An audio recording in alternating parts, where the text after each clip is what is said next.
Hare Krishna, Krishna Krishna, Hare Hare. Hare Rama, Rama Rama, Hare. So by your blessings, we are hopefully getting power to speak so that everybody can hear, although there is noise from the train. Okay, so the verse says, Etavad uktvo paramatan bhutam nabo lingam ishvaram aham cha tasmai matam mahiyase shishna vanamam vidadhe anukampitaha. Then that supreme authority, personified by sound and unseen by eyes, but most wonderful, stopped speaking.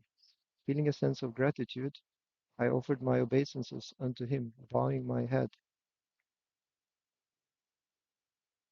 And the purport, it's just as short as the verse. It says that the personality of Godhead was not seen but only heard does not make any difference. The personality of Godhead produced the four Vedas by his breathing and is seen and realized through the transcendental sound of the Vedas. So as you have learned, Lord Brahma has four heads. It's called Chaturmukhi, yeah, the one with four heads. So from each of his head, he's speaking one Veda. So there are four Vedas. And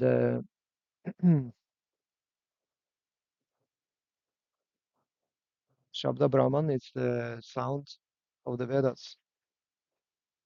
So it's called Shabda Pramanam.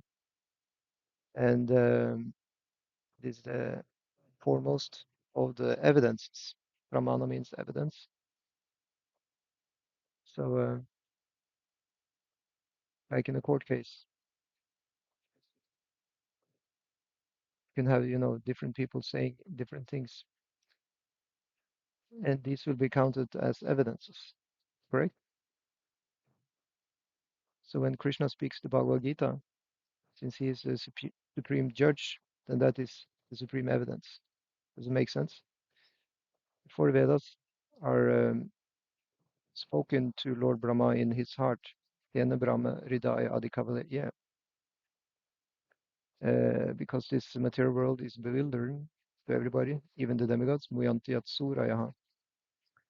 That's why we need some direction. By sound vibration, we can be directed, so we will not be bewildered. Before the court case starts, everybody in the court may be bewildered. What is right? What is wrong? The judge is there and he's reading from the law books. What are the law books? It's the four Vedas. Then you have the fifth Veda, because actually the thing is that the four Vedas are a little bit cryptic, short, but the fifth Veda is called the Purana. The Purana is explained to be Puranata. It makes things complete, just like you have the verse we learned from Ishopanishad, which we have gone through. Om Adam, Om Purnam Adam, Om Purnam Ada Idam Purnam, Purnat Purnam Udachyate, Purnam Purnasya Purnaya, Purnam Eva Vashishyate. Purna means complete. Then in that way you have the Purana also. It also means old, but it also means which makes complete. So you can have the complete understanding of the four Vedas by the fifth Veda, which is the Puranas, and also Mahabharata and Ramayana are included there, also called Itihasa or the historical records. So now there is ample, literature to read, which has stories which are explaining, the four Vedas. Um, Without the Puranas, the scriptures are saying actually, without the Puranas, you cannot really understand the four Vedas. So that's why they are even more important than the four Vedas. So what do we do in the Gaudiya Vaishnavism? Do we read the four Vedas very much? No. Are we reading the fifth Veda? Yes. And which is the highest of the Puranas? Puranas are divided into three according to Gunas. You have Tamasic Puranas, Rajasic Puranas, and Sattvic Puranas. So Sattvic Puranas are, for example, Vishnu Purana, Brahmanda Purana, and the Shrimad Bhagavatam Purana. And the highest on the list of all the Sattvika Puranas, guess what? It's Srimad Bhagavatam. Yes. So the verdict of Srimad Bhagavatam is that Bhagavan is Sri Krishna, and he's to be hailed as the first person to worship. That's also in the Krishna Lila, that when there had been the Rajasuya sacrifice by the Pandavas, the rulers of the world, then part of the ceremony is that they worship the the best person present. And they had many to choose from. There were great rishis, great kings were there, great philosophers, great saintly people. But Maharaj Yudhishthir, he chose Krishna. Why did he choose Krishna? Because Krishna is Swayam Bhagavan. Eta Chamsha Kalhapumsa, Krishna to Bhagavan Swayam. It's a Paribhasa Sutra of Srimad Bhagavatam. Jiva Goswami says this is most important verse because it says that Krishna is coming himself. When he comes as Krishna, it's not merely an avatar of Vishnu, it is he himself. And then you have the Brahma Samhita who explains Ramadi Murti Kalani Amena Tishta, Nana Avatar Makarod Vibuneshu Kintu, Krishna Swayam Makarod. It says that of all these different avatars, then Krishna is the Swayam. He's Bhagavan Swayam. Govinda Mada Purusham Tamam Bhajam. That's why Lord Brahma says he worships Govinda above all the other incarnations. When we worship other incarnations of Krishna, we do that with understanding that Krishna is the source of these incarnations. See? This is a story from Bhagavatam where Narad Muni is having the darshan of Krishna. And he he is told actually later by the Lord that he will not see him anymore. It's just appearing shortly, but he's giving his darshan very strongly so that the rest of the life of Narad Muni he will remember Krishna very strongly. In that way, in the life of a devotee, there may be just a short darshan of the Lord. That darshan will be so strong that it will keep the devotee going until he reach samadhi.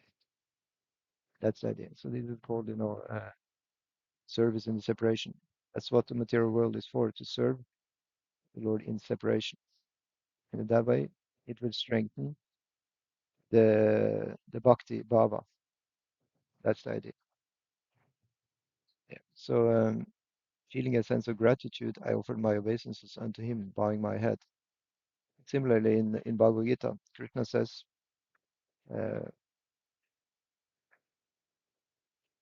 Namastantas Nitya Yukta Upasate. My devotees are always worshiping me, Nitya Yukta Upasa. Upasa means worshiping. Manmana Bhava Mad Bhaktu, Mamnyaji Mam Namaskuru. What are the devotees doing? Manmana Bhava Mad. They always have the consciousness of Krishna. That's why this movement also was called the Krishna consciousness movement. Consciousness is a symptom of the soul. The soul can have material consciousness or spiritual consciousness. Material consciousness is when the soul is influenced by the Achit Shakti, which is the material energy, or Maya Shakti, taking over the consciousness. Coming in contact with Bhakti Yoga, one is infused by the Chit potency of the Lord, and that one is what is called Krishna conscious. It's a gradual process to arrive at a constant Krishna consciousness. It may come in glimpses, just like here it was explained after this verse. Then the Lord is saying that because you're not pure enough, and I disappear for you again. However, when one is pure enough, then the Lord will stay there in the consciousness fully. So this sense of gratitude that Naramuni is showing, it is good for all of us to have that. And that gratitude That gratitude is shown by bowing one's head. Manmana bhava madbhaktu mam yaji mam namaskaru. Krishna says that, but by such gratitude, it becomes very dear to him.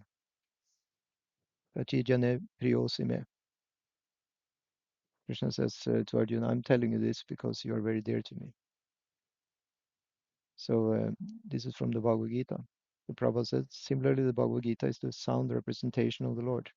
There is no difference in identity. So there is no difference from the Bhagavad Gita and Krishna himself. The conclusion is that the Lord can be seen and heard by persistent chanting of the transcendental sound. By chanting Hare Krishna, Krishna Krishna, Hare Hare, Hare Rama, Rama Rama, Hare Hare.